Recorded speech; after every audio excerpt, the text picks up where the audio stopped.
नमस्कार। मातृशक्ति दिव्य ध्यान व साधना केंद्र में आपका स्वागत है।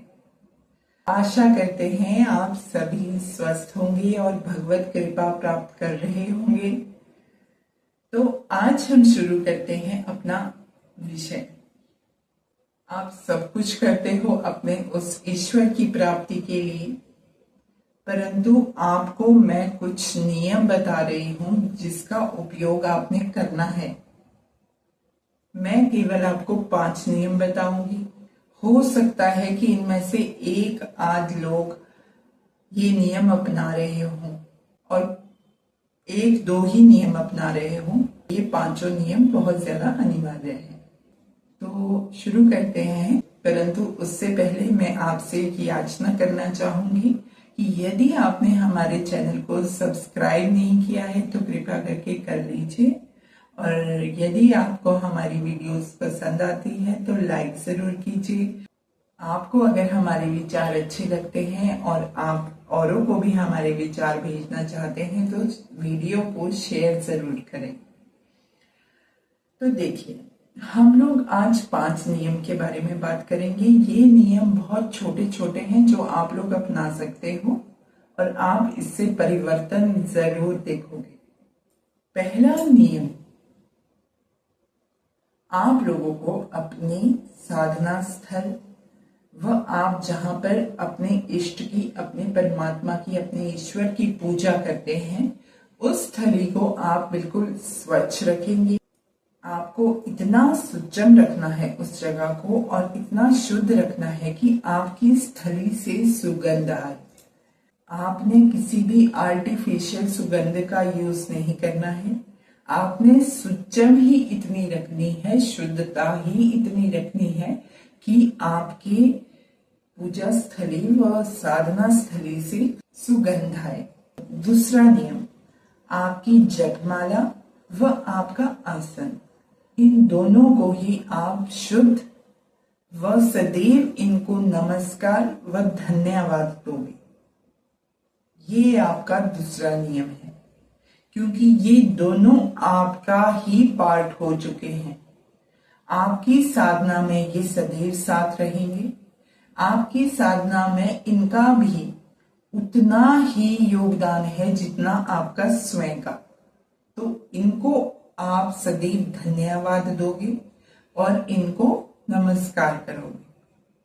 तीसरा नियम, आप कोई भी उपाय उस भगवत की प्राप्ति के लिए या परमात्मा की प्राप्ति के लिए करते हो तो आपको किसी भी ऐसे व्यक्ति से कोई उपाय नहीं लेना है जो स्वयं सिद्ध नहीं है।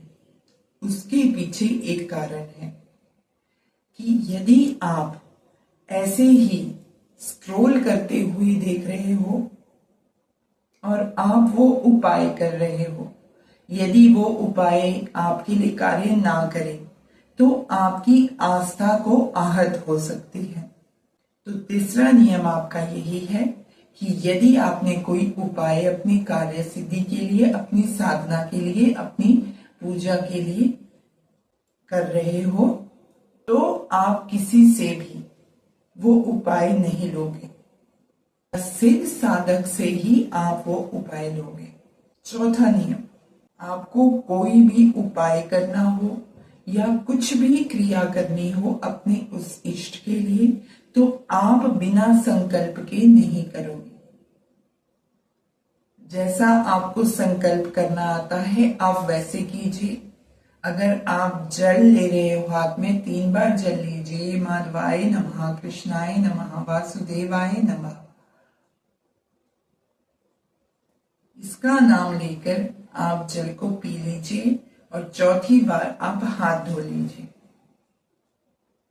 और फिर आप जल लीजिए। फिर आप संकल्प लीजिए और कहिए कि हे परमात्मा, हे ईश्वर या हे देवी, मैं आपकी ये पूजा कर रही हूँ।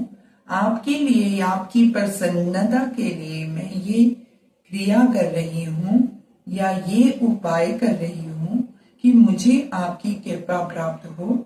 इसको सिद्ध आप करें, इसको पूर्ण आप करें क्योंकि आप मेरे करने से कुछ नहीं होता, करने वाली आप हैं।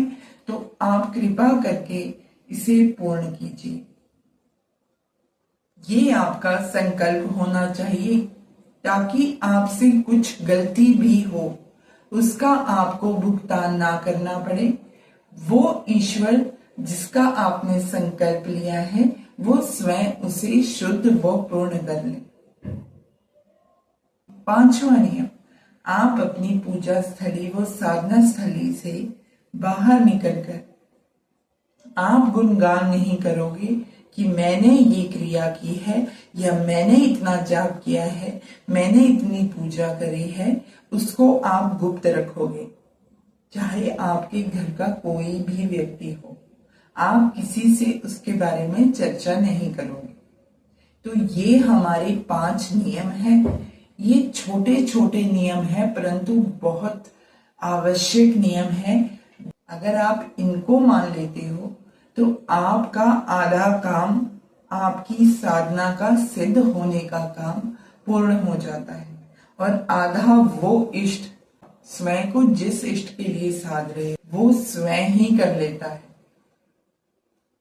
तो ये नियमों को अवश्य ही करें, ये आपके लिए अनिवार्य है। तो कल मिलते हैं एक नए विषय के साथ और जरूरी जानकारी के साथ। तब तक के लिए धन्यवाद। ओम नमः शिवाय।